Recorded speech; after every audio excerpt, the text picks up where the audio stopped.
Damn, Ingenious made the beat.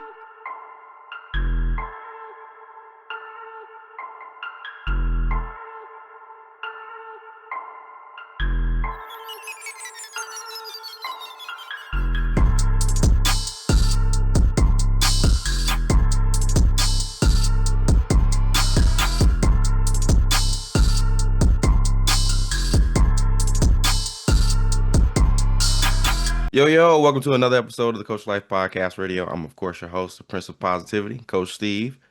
Missing a couple people this week again.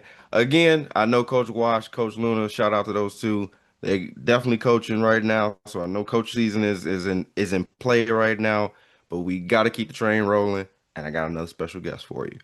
This one actually full circle moment. Got a chance Yeah. to interview um, Coach Griff last week. And this week, I get a chance to interview a player that I coached with Coach Griff. I'm not going to waste any time right now. I want to get into this pod just like the other one, but I had the pleasure of coaching this young man. I had the I have grown so much as a coach, as a person, because of this player and because of other players like him. Without further ado, Mr. Demetrius Morrow. How we doing, Brody? Hey, I'm doing good, man. I'm always blessed, Oh, boss. wait a minute. Coach Demetrius Morrow. Yes, sir. Let's make sure we Yes, put sir. that title on there, brother. Let's put Got that to put it title on on there. there. Absolutely. How you doing? How you been, bro? Hey, man, I've been good. Just kind of grinding, just every day, trying to get to a new level. So just kind of finally found where I'm supposed to be at. So we're just here making the most of it, becoming the student of what I have to do. Love it. Love it. Love it. Love it.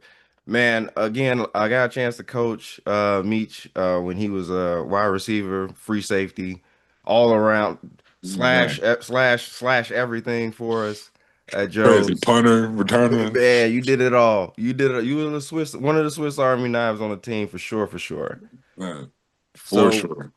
one of the things I want to jump into before we jump into how you got into football and all the other good stuff, and where you're going right now, and what you're doing right now, I always like to throw a little fast five at you. So I'm gonna throw Hmm. five quick questions at you, random questions. Give me your best answer with those. You can elaborate if you like to. For sure. Just people to get to know you a little bit better. You got the ox cord. I gave this Okay. to Griff. You got the ox cord. What we playing right now? Right now, if you put on the ox. I'm gonna have to throw. I'm throwing Future on there.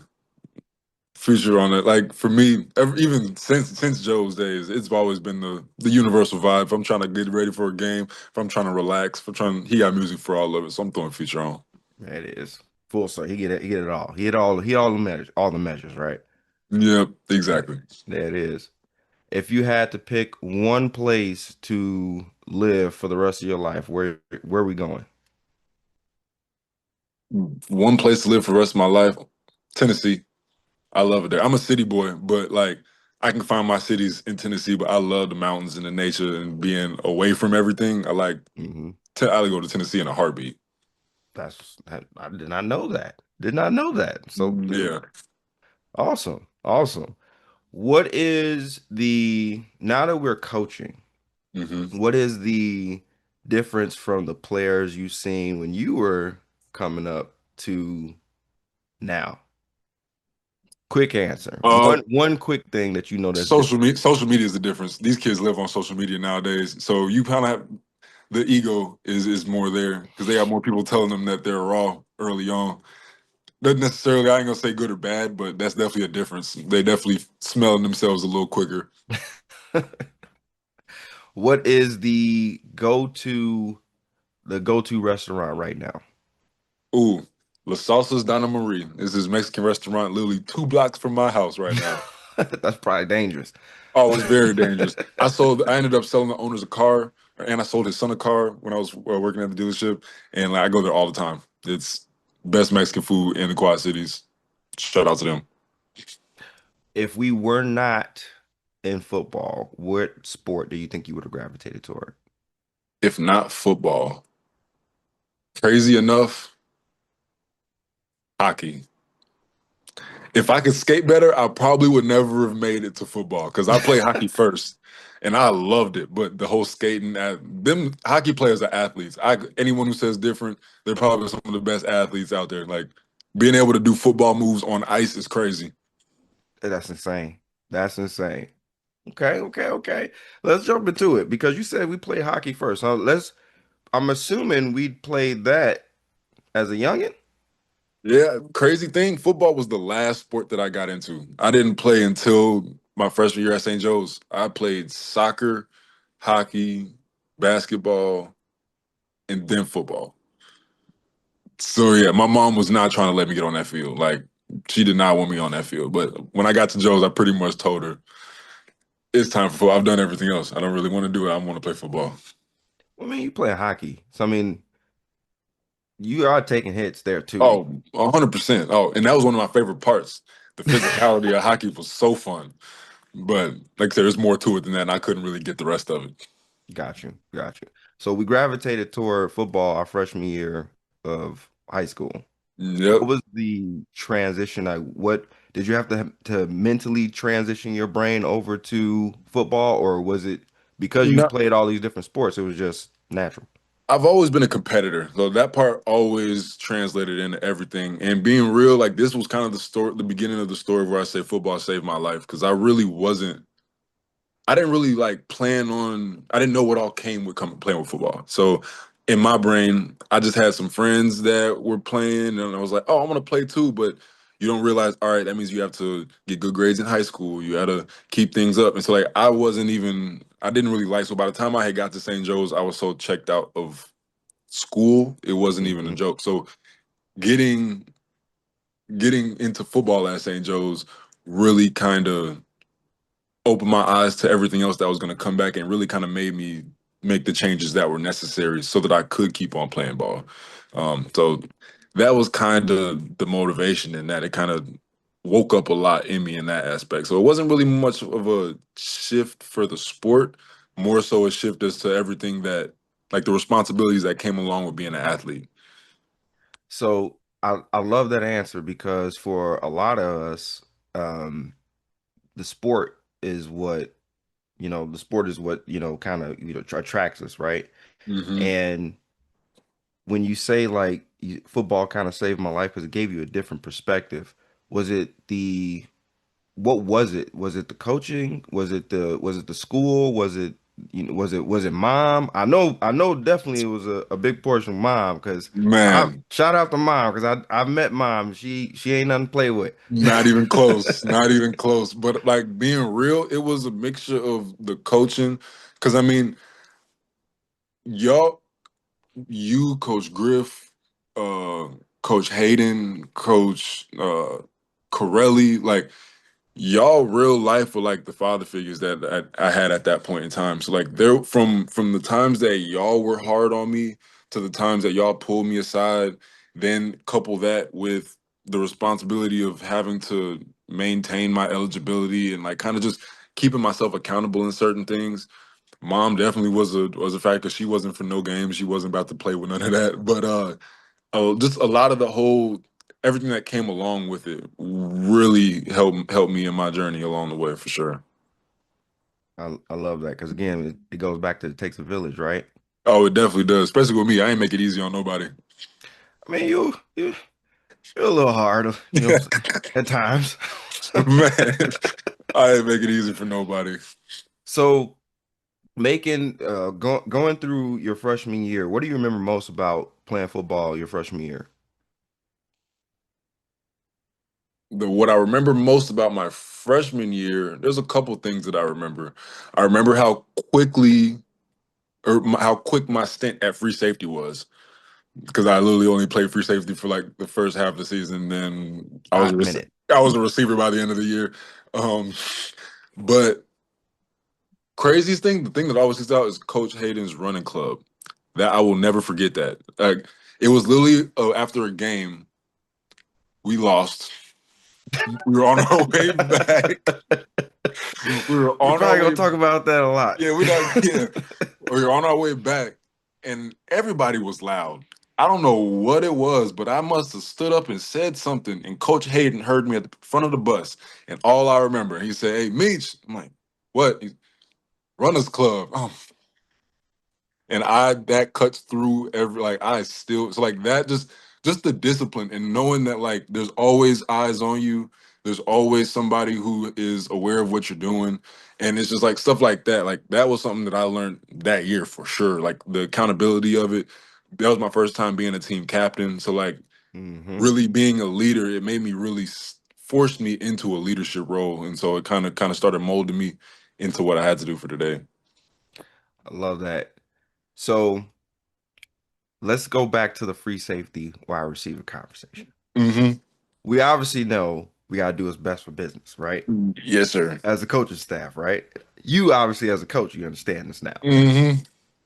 What was your mindset at the time when you kind of got pulled from free safety? Because now, like this again, is I get a chance to hit people. Now I'm the one getting hit. I'm gonna be real with you. I had no problem.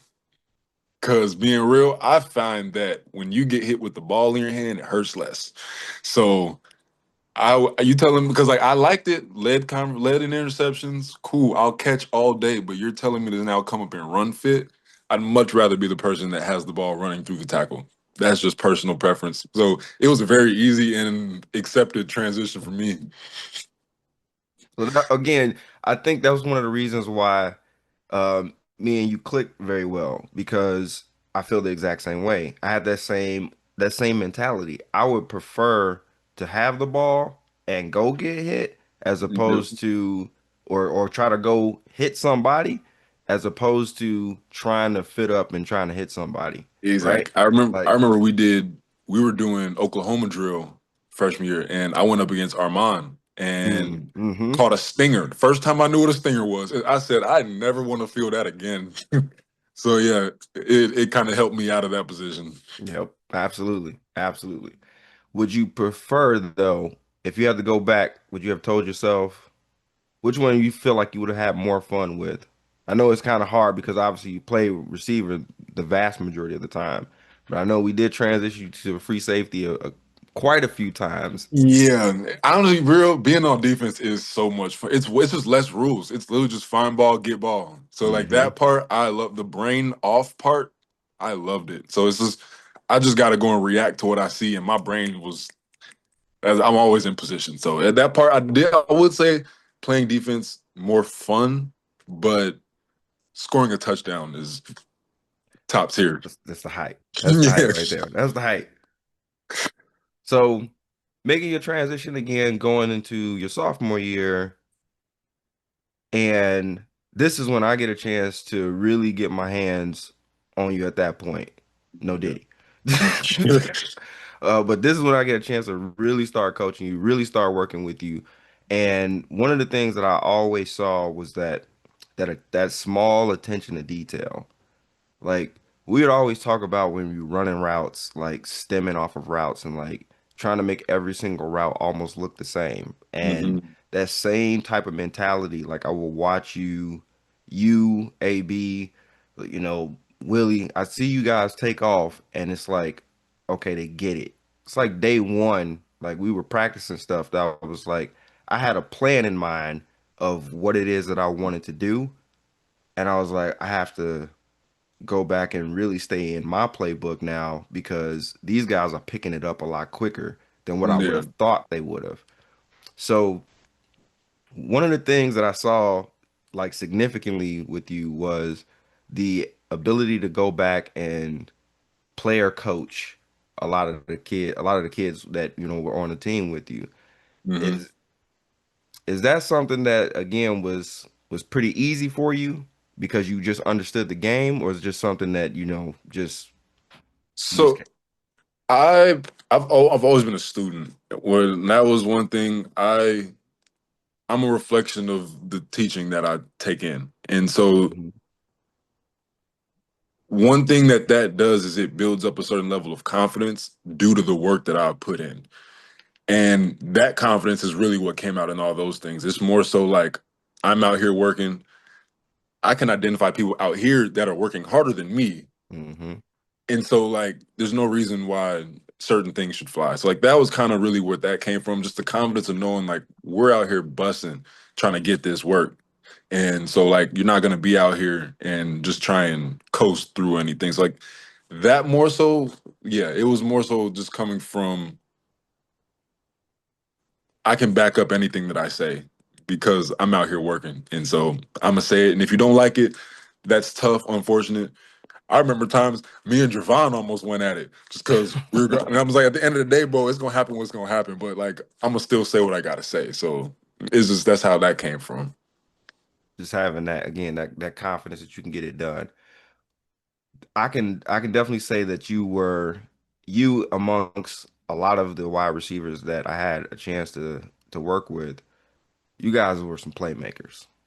I Yeah, remember some real big plays, some real big time game moments where like you were out of body. Like this kid is playing out of his body right now. And yeah. I'm yelling at Griff like, stop running the ball. I know we got money. Stop running the ball. Stop running the ball. Like feed my receivers, right? What was a big defining catch for you throughout your high school career that you can remember? Being real, I had a couple that really like stand out that I really like will never forget.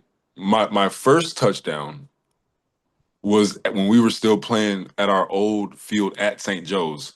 Hmm. And it was when they would still we'd half the baseball field. And I remember my first touchdown because I had to go in that quarterback right after because Casey got hurt when he threw it, and I caught it and almost I slid. It was raining, so like I slid for maybe 10 yards and almost went over the back gate because that's how much I slid. I remember that just for that because it was funny. But my first varsity touchdown when I made the paper and they got the shot of me catching the touchdown in the back, I was like, it's rap. I'm him, and so it kind of that kind of boosted the ego a little bit, and it kind of just went from there. At that point, I knew I wasn't gonna stop working, but at that point, I was like, okay, I got eyes, so now it's time to turn up. You definitely had eyes at that point because I know I remember that catch. That was a 4th and 7 Yes. catch that you had. Um, Shout out Scalise, man. Oh, That he put it kid, on the money. that kid had an arm. That kid had an arm. So I gotta get him on this pod too. He Oh, definitely is one. definitely. But absolutely. I remember definitely remember that catch because again, that was a 19 yarder, I believe. Yeah, it was a That deep was one. a 20 yarder. I think, yeah, well, you made it more than that. Yeah, I made it more. You Yeah, made it more than that, it but was a nice one. yes, it was definitely was a nice read, most definitely. When you talk about some of the great players that you got a chance to play with, I mean, we can name a ton of them. What were some of the players that kind of stood out to you that helped change your game and help make you a better player in your position? So I'm gonna be like the biggest one. A lot of them are receivers. Obviously, I was in the receiver room, so I had a chance to work with some really, really good older receivers that I when I came in.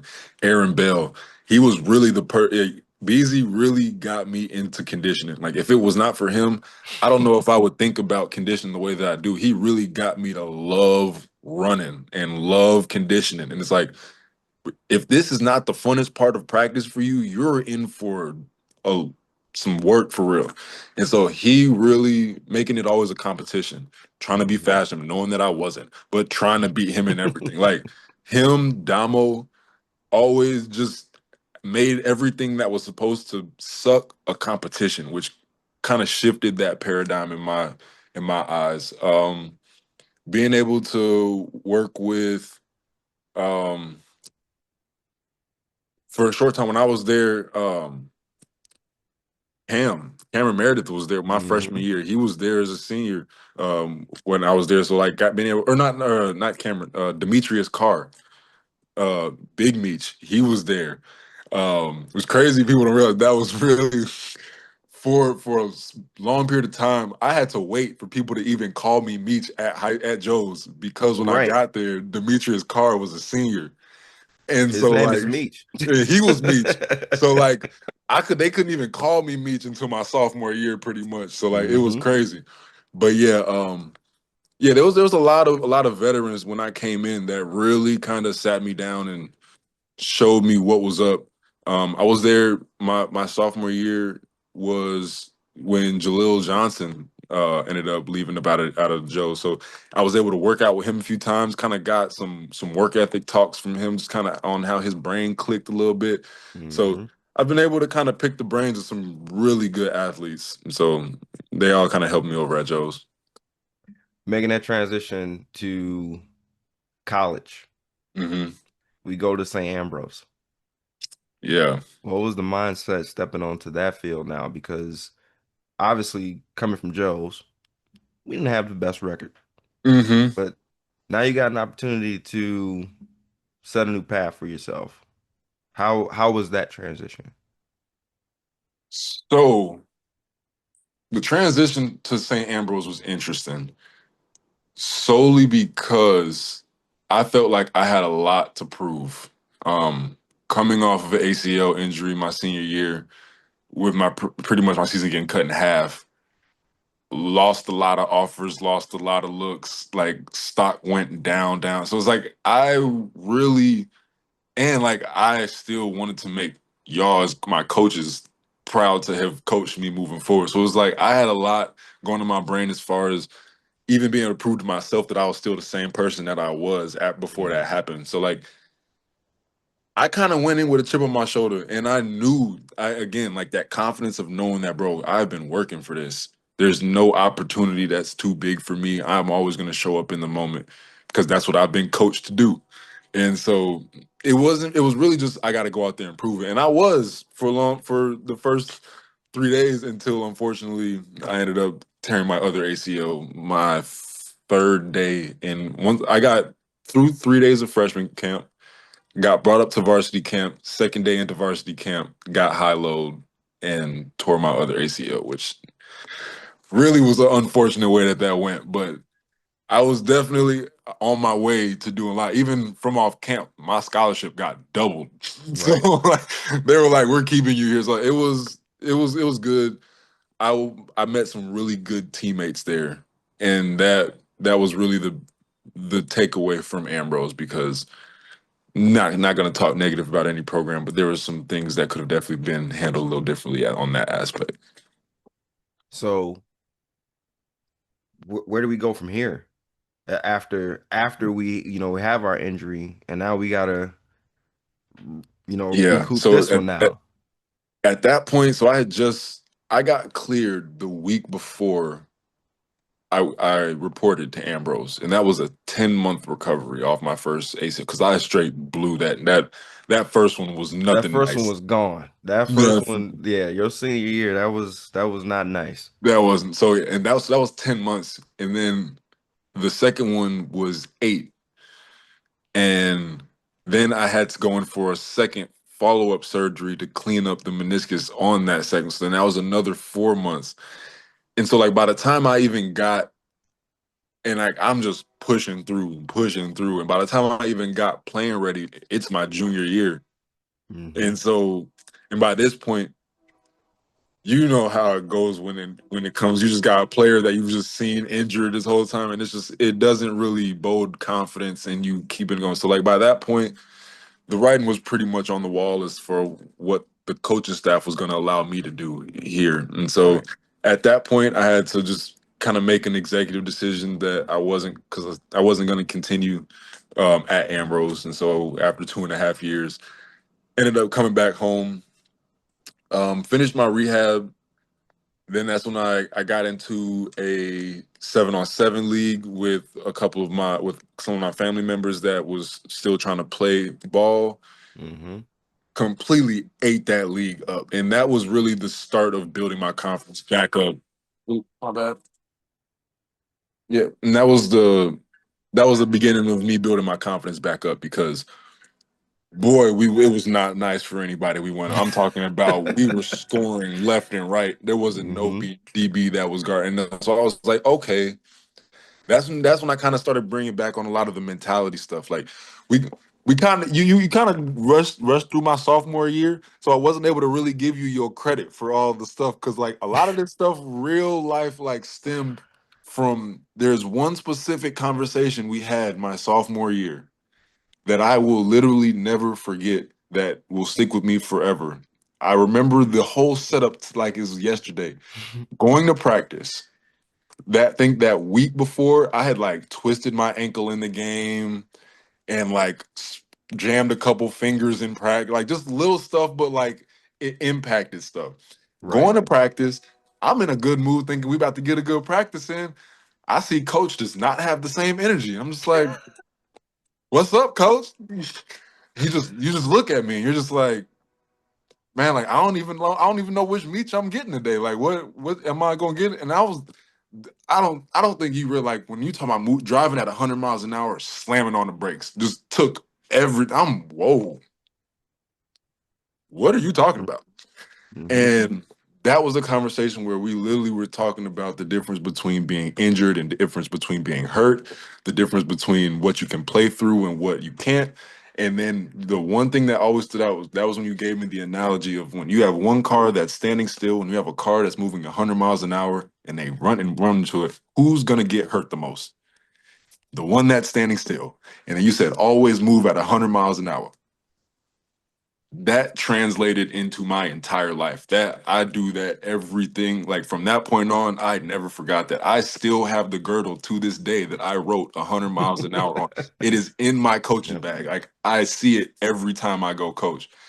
Like, and that is what fast forward to the after I left Ambrose, I'm still like realizing that, like, bro, I my motor is so high because like you're not gonna catch me out here lacking, bro. Mm-hmm. And so that was once I kind of clicked back into that, then I started playing for the Chicago Chaos.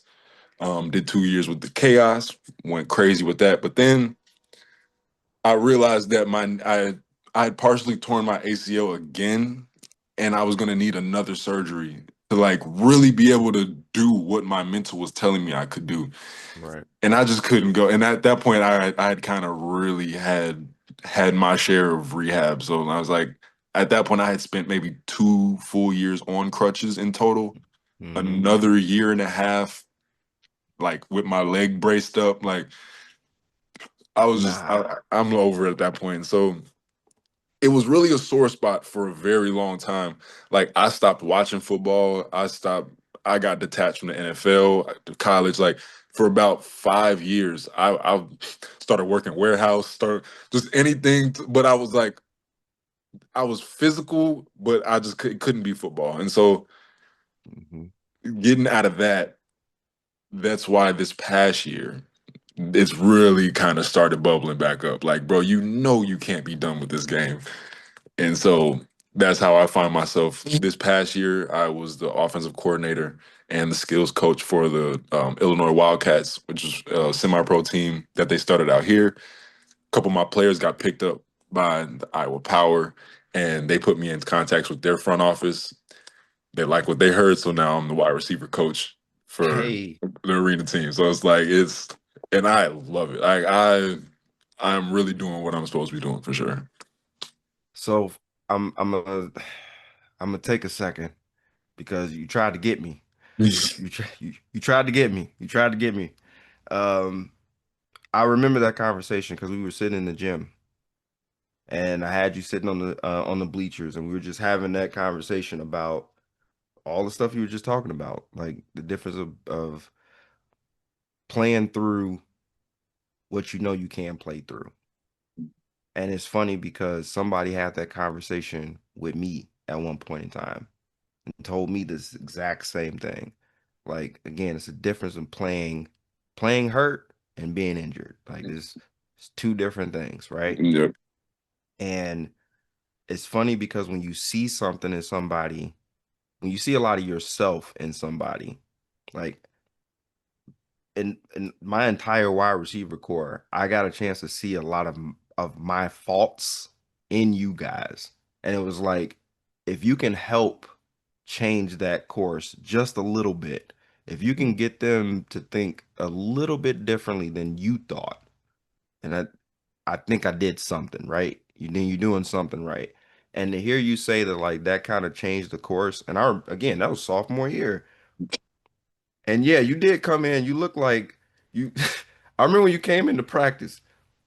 Yeah, you were upbeat. Y'all, you look like you you were ready to go. And but you look like you were in a roller derby. Like you had your Man. fingers taped up. Yeah, had your girdle on, had the spider on, had the rib thing on. Like Yeah, you had the ankle taped up. It's like, man, you look like a yeah. monster, damn I near. definitely remember that. I was, yeah. That was a, like I said, I will never forget that day. Is ever. It changes the course when you start thinking about you know, what you want to be and what you want to do, right? Like that day after that conversation, I got a different Meech. That was a different kid that I got on that field. And it was it was almost like a light bulb went off. It was like, oh, that's what you mean. Yep, exactly. Now I can keep doing this, right? So transition now as a coach, and now you on the field coaching players. What's been the philosophy that you have for them today? The philosophy that I bring to my receiver room presently is 1% every day. We got to get that 1% every day. That's all we need. I don't need perfection. I need 1% every day. Is if you're giving me that, we will always get to where we need to go. I'm very attention to detail. Exactly how I was a player, that's how I coach. I like being able. I literally coach like you. It's when I think about it, like I literally was talking to my girlfriend about this the other day, and like I can literally put up both of us, and like I literally wear cleats to all of my practices. You'll never catch me at practice without cleats on. I will demonstrate 100% of my drills before I do the drill for you, so you can know the amount of players that tell me, "Coach, why does it look so easy when you do it?" I think back to when I said that to you so many times. It's like, bro, it's literally just, it's not It's hard. repetition. It's It's reps, repetition. bro. We just Yeah. gotta. And so, like, that's really my philosophy: is watch what I do, and we can do it. I'll explain it, but I just need us to get 1% better every time.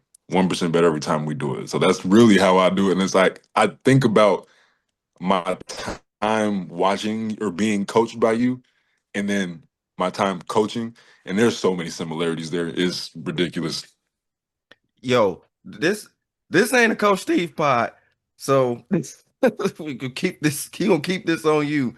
I honestly Hey, though I do appreciate it because it means you picked up those pieces and then were able to apply those to get 100%. you to your next level in your career, and that's what it's about, man. It's about not gatekeeping. Because I Exactly. remember when I first got into coaching, and I would go again. This 1% better talk. That means again that you heard what Coach Griff has been saying to you since freshman year. Like that's literally his. That's been his stick from day one. Get one Yeah. percent better, and it's great to hear that again that you're keeping that mentality and keeping that drive going, and the showing part of it.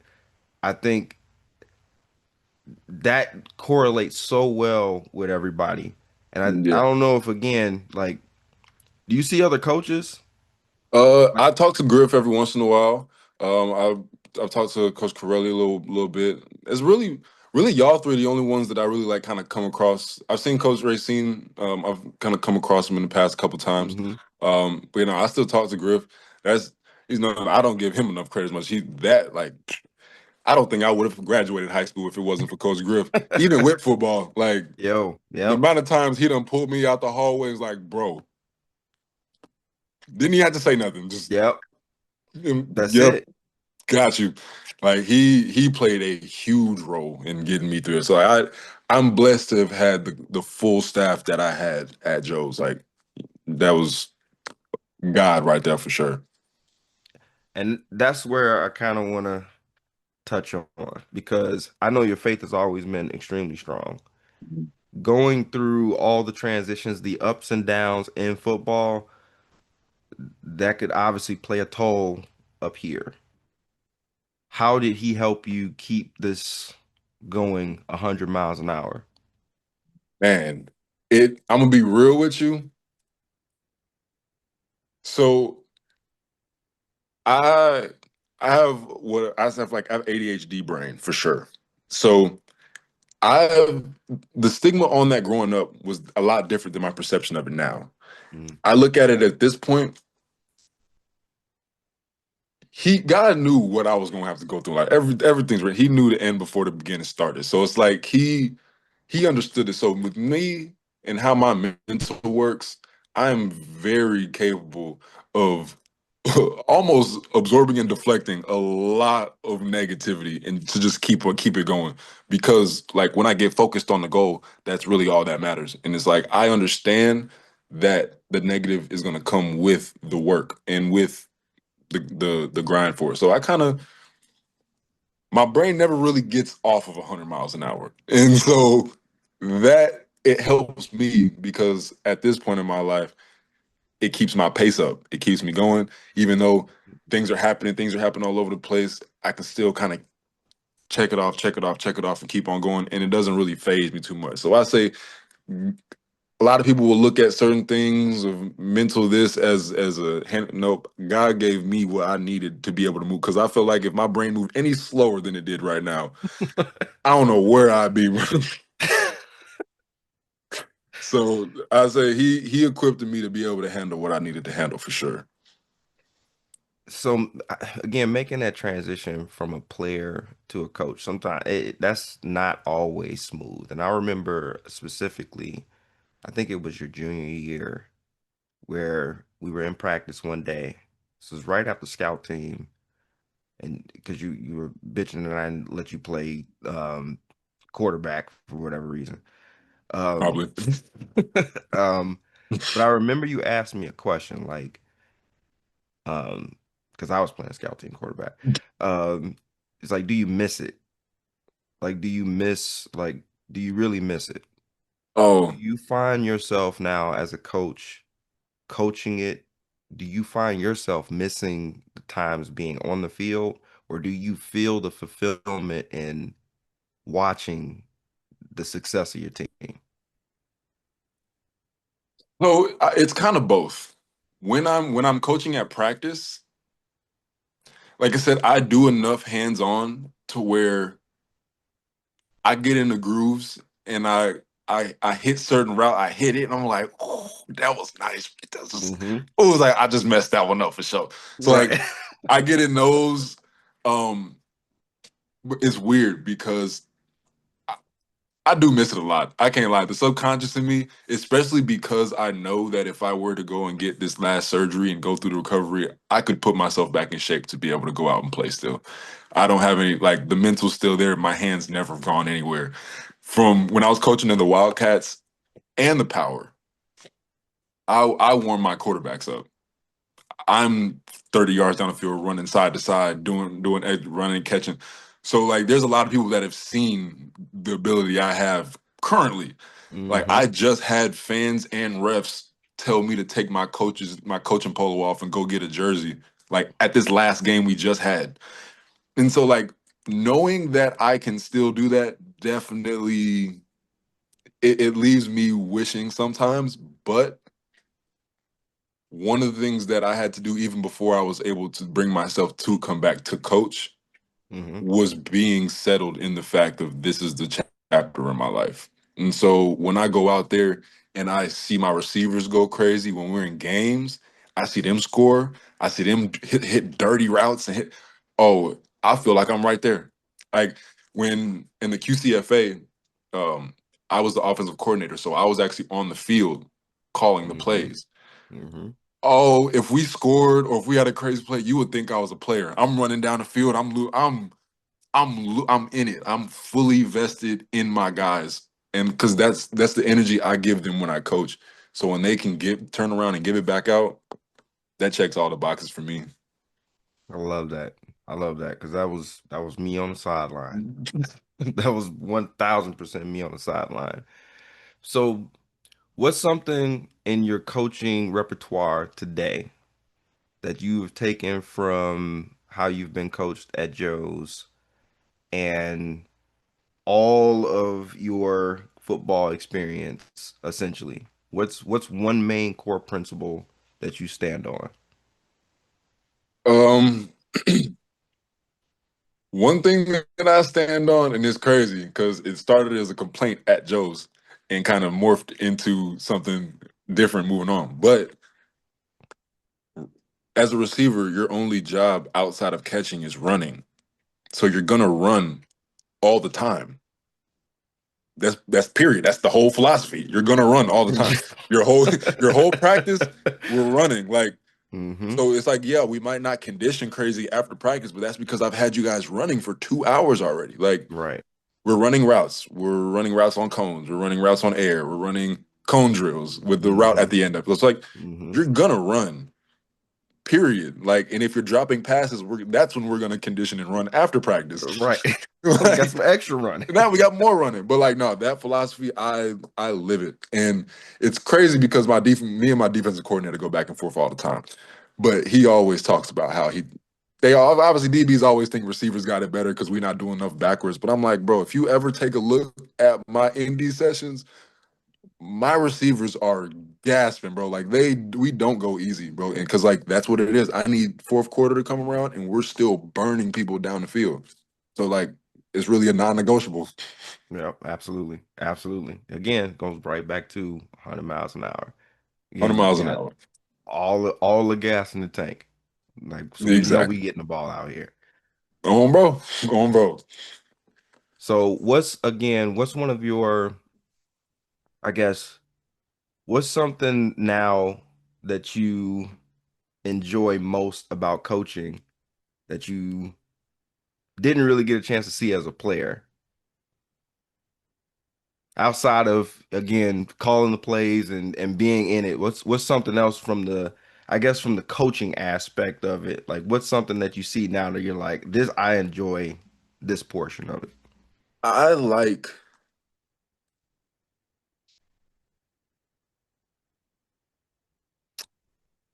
I like the aspect of having coachable players. Having That's been a not coachable, easy.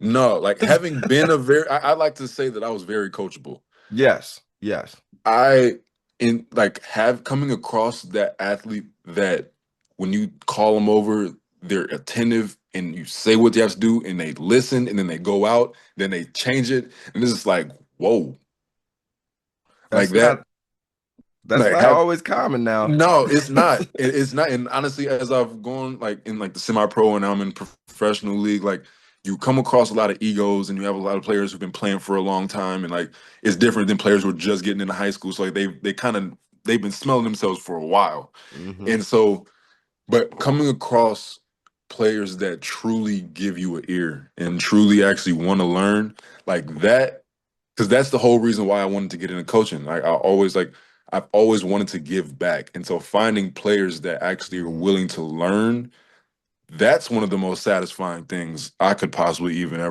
ask for. Just having somebody who wants to get better, wants to do the work, doesn't want to slack off, doesn't want like that is priceless.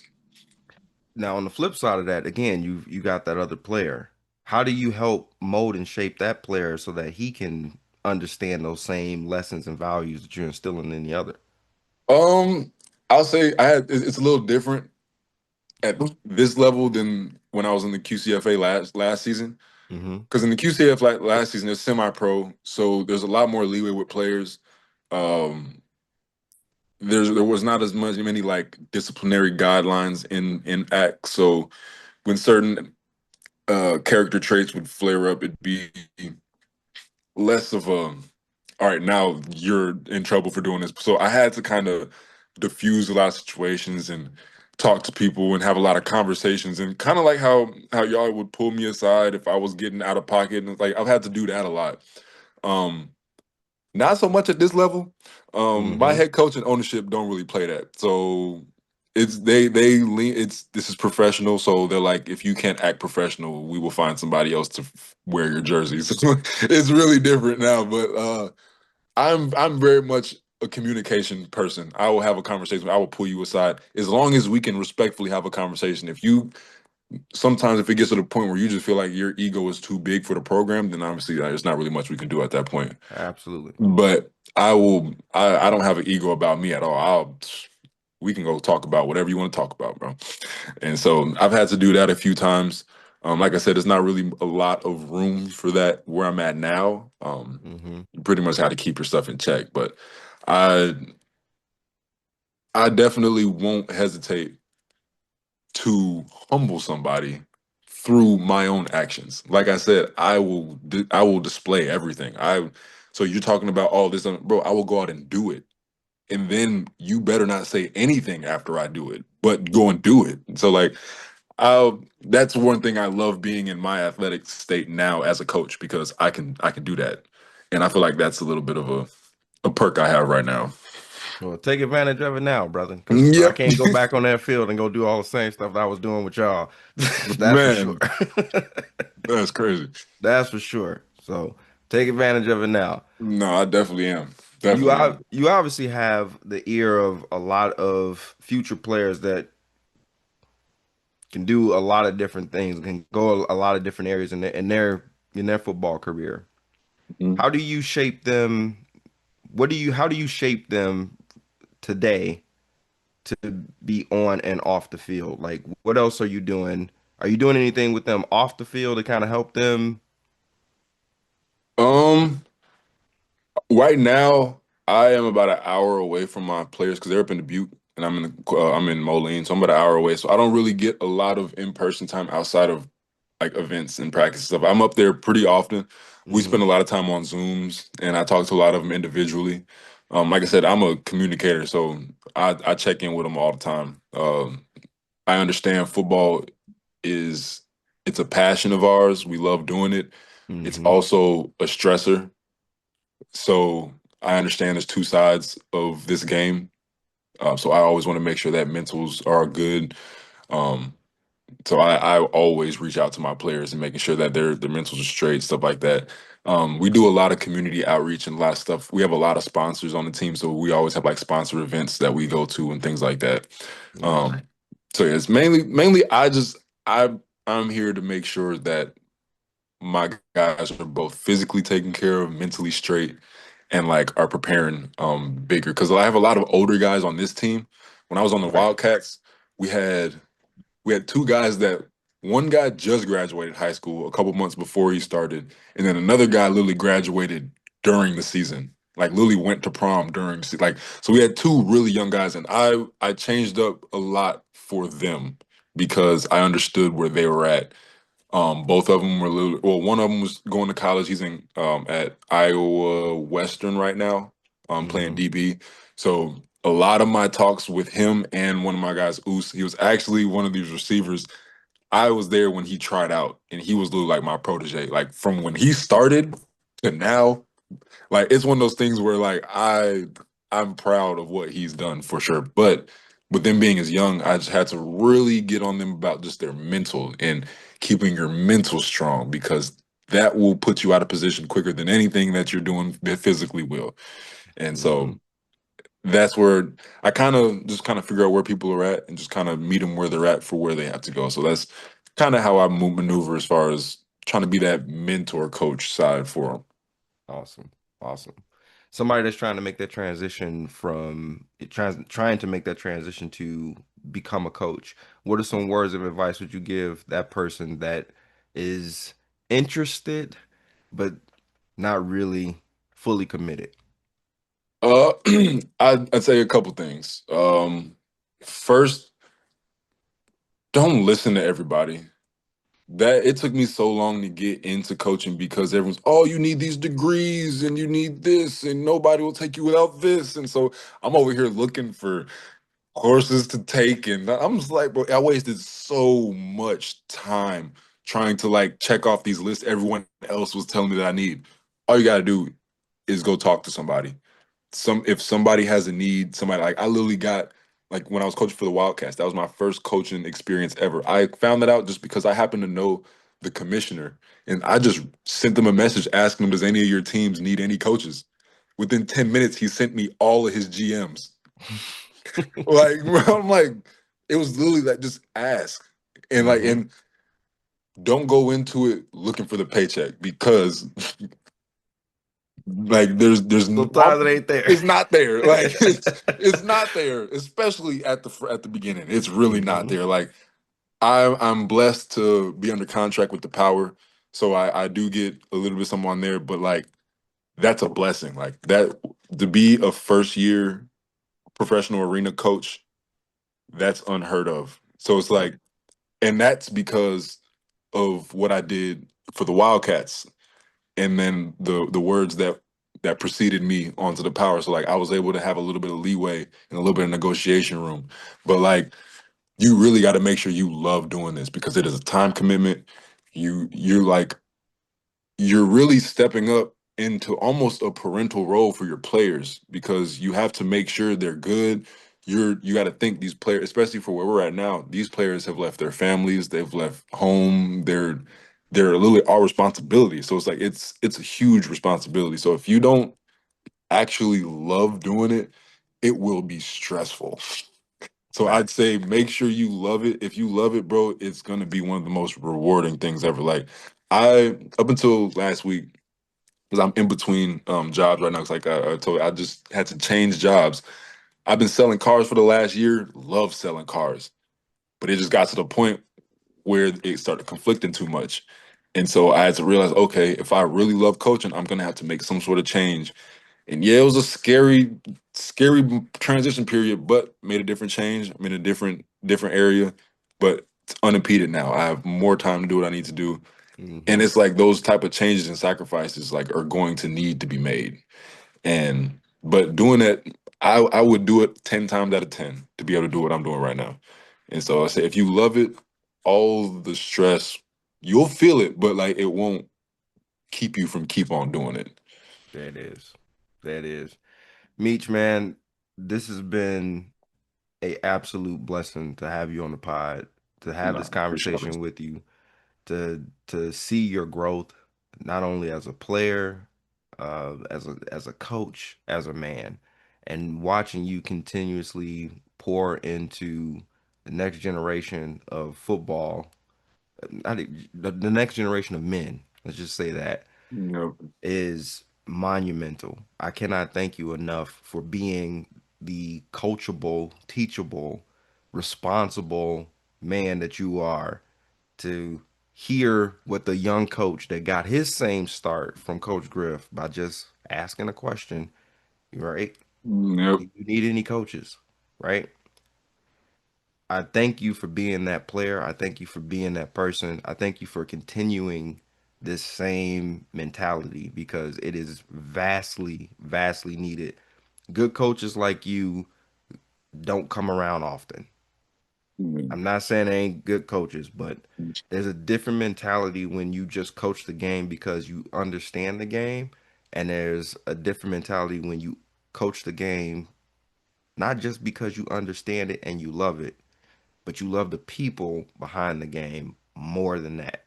And I think Exactly. that stands out significantly with what you are doing today. So again, thank you so much for joining the pod. How can I anybody appreciate you. hit you up, man?